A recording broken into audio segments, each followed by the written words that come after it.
You know, every time I look at the games that have been released within the past couple of years during COVID time, I can't help but realize it's been a while since we had an absolute banger year for gaming. You don't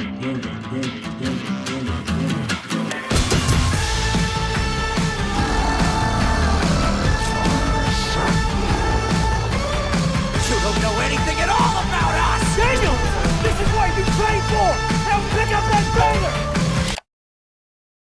A year in gaming where it seems we can't stop playing all the great games coming out because there are just too many great games coming out. Nowadays, you'd be lucky to find a single game that you enjoy that also happens to be finished, and it might be 4, maybe 5 months until you find the next one you could sink your teeth into.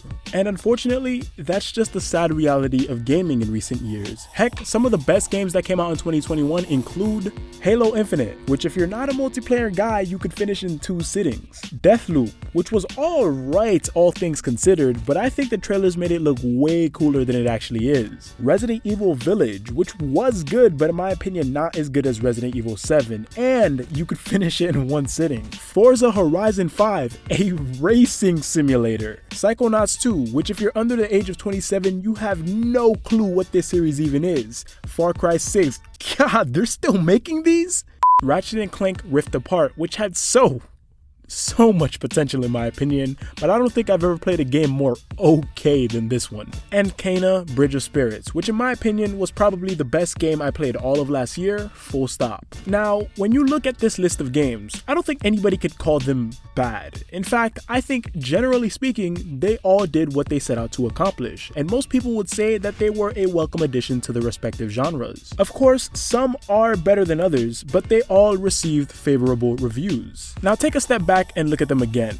None of them really scream Game of the Year, even though these games were the best that 2021 had to offer. So now you're wondering, what did win Game of the Year then? Well, take a seat because you probably haven't heard of it. It's called It Takes Two by indie developer Hazelight Studios. Now, if you played A Way Out, which was the same studio's debut game back in 2018, you'd know that It Takes Two is probably a banger. I mean, it takes some serious courage to put out games that can only be played in 2-player co-op split screen, and even more courage to take the technical and narrative risks this studio loves taking. But was it a Game of the Year banger? I wouldn't say that much. Granted, I didn't play the game. I'm waiting for one of my friends to find the time to sit down and play it with me. But if it's anything like A Way Out, I'm sure it's great.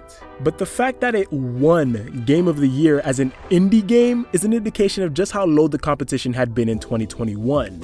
And even in 2020 when a title as controversial as The Last of Us Part 2 won. And before you get your pitchforks and torches in the comment section, but in a sense, an indie game could win Game of the Year. Well, the history of the Game of the Year award since its inception in 2014 begs to differ, where not a single indie game has ever taken home the title before last year. And that's not for a lack of great indie games. There were tons of indie games arguably better than It Takes Two to have come out over the last couple of years. But the reason they didn't win is because money talks. As an indie developer, it's just not possible to match the speed, marketing, budget, and technical prowess of AAA gaming. And that's not to say that some indie games aren't undoubtedly better than some AAA games, just that they are at a massive disadvantage that seemingly could not be overcome before last year. The unfortunate reality of the situation is that great indie games get noticed, but good AAA games win awards. And last year, there were no good AAA games. But let's stop the music and rewind a bit to get back on track.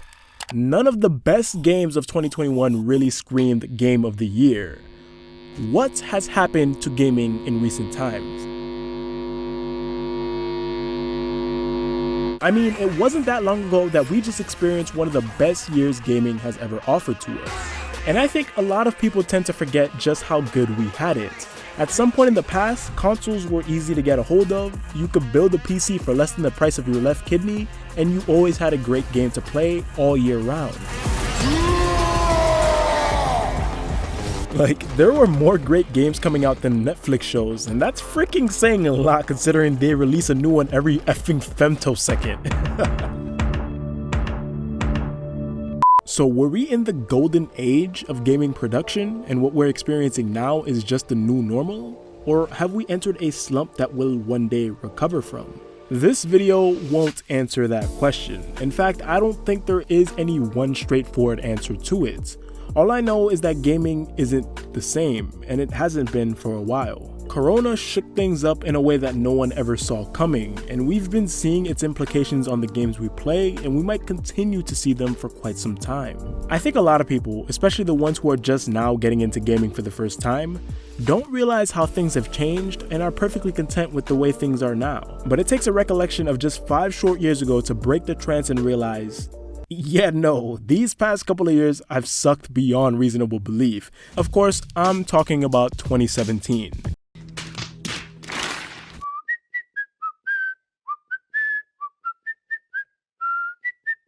Five years ago, we began a year I don't think anybody could have predicted we'd miss this badly. The saying goes, you don't know what you have until you've lost it. And boy is that true, because in that year we saw releases like Destiny 2, which admittedly was not that great at launch, but that was also back when Activision published it, and you know what Activision does to people, so imagine what they do to games. But ever since Bungie kicked them off the project, I think it's been better for it, and no doubt deserves to be on the top games of 2017. We also had releases like Resident Evil 7 Biohazard, which completely revolutionized the Resident Evil franchise with a first-person perspective, and honestly it was probably one of the best technical decisions in horror game history. I'm not sure if you guys remember just how much RE7 captivated the entire internet back when it released. But you could probably find a live stream of your 80-year-old grandmother playing it on Twitch if you looked hard enough. Then Horizon Zero Dawn, the blockbuster alternate reality action-adventure open world from Guerrilla Games that changed what AAA creativity means for Sony and the entire gaming industry. I mean, it takes courage to make a mechanical dinosaur indie game, but you have to be an absolute madman to pour $100 million into a mechanical dinosaur AAA game. And to this day, I think Horizon Zero Dawn holds a big place in a lot of people's hearts since it pushed the bounds of what creativity means and showed the big names that it's okay to be different and okay to make a new IP. Please take notes, Call of Duty. I swear to God, we've been getting a new Black Ops or Modern Warfare drop since 2007. You'd think an annual series that has been going on for nearly 20 freaking years would have more than 6 IPs, 3 of which probably won't get a sequel until after I keel over, but I digress. Then, The Legend of Zelda Breath of the Wild, an installation to the Zelda games that a lot of Nintendo fans claim is the best ever. I mean, every time you dare whisper Breath of the Wild 2 in your own home, you can be guaranteed that at least 16 desperate Nintendo gamers will be outside your door asking you what you know. Cuphead, one of the best indie games of the decade and easily one of the most unique video game art styles, full stop. And fun fact, every frame of any animation you saw in that game was hand drawn. And who could forget the progenitor of the modern battle royale genre, PlayerUnknown's Battlegrounds? Need I say more? Wolfenstein 2, The New Colossus, Ghost Recon Wildlands, Hellblade Senua's Sacrifice, Mario Kart 8 Deluxe, Hollow Knight, Persona effing 5, debatably the greatest JRPG of all time, Little Nightmares, and the best game of all time, Nier Automata. I apologize for my obnoxious behavior, but 2017 was really something special. I didn't even mention half the games I could have, like Assassin's Creed Origins, Splatoon 2, look, I could go on for a while. And if you expand the bounds to just a little bit before 2017, you could even throw in games like Titanfall 2 and The Last Guardian in there. The point is, this tiny pocket 15-month window of time is filled with games that would quite literally trounce most of the games in recent memory. In fact, some of these you could just copy and paste into 2021 and it would have probably won Game of the Year. I don't think there was a more stacked set of time than 2017, and looking back, yeah, it really sucks that it's not like that anymore. Even 2016 and 2018 were behemoths in their own right. I mean, who could forget 2018's God of War and Red Dead Redemption 2? So the obvious question becomes, when are we going to have another year like this? Is it possible to have another year like this? We as gamers are tired of not having the consoles we want, not having the PC we want, and not having the games we want. And like I mentioned earlier in the video, I don't know the answer to that question.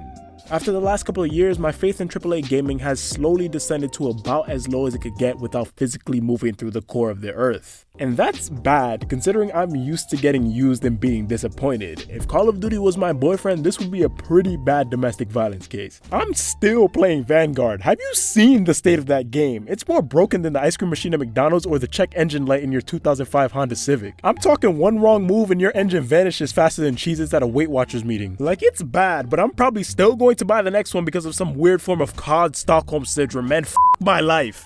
The point is, once you have me losing faith in these developers, you know gaming is not in a good place, and nobody could really tell when things are going to get better. All we could really do is finish the catalog of good games we've built up, and you have missed a great title of the past, Nier Automata, so now is the best time you have to get up and go and try it. COVID sucks. It really does. It ruined the flow of the entire gaming industry, and honestly, you could probably attribute most of the problems we've had to the disruption it caused globally. That being said, don't let it bog you down. Things will get better, and you definitely have a lot of games you can go back and play. It might be a while before we have another model year like 2017, but that model year will probably come. We just have to be patient. And honestly, when you look at some of the lineup 2022 and beyond is promising us, it's already looking better than recent memory. But with that being said, dudes and dudettes, if you liked the video, leave a like. If you disliked the dislike, and be sure to subscribe so you never miss a future upload on the channel. Oh, and hit that bell notification button if you're so inclined. I've been Innocent, you've been the audience, and I'll catch you guys in the next one. Peace out.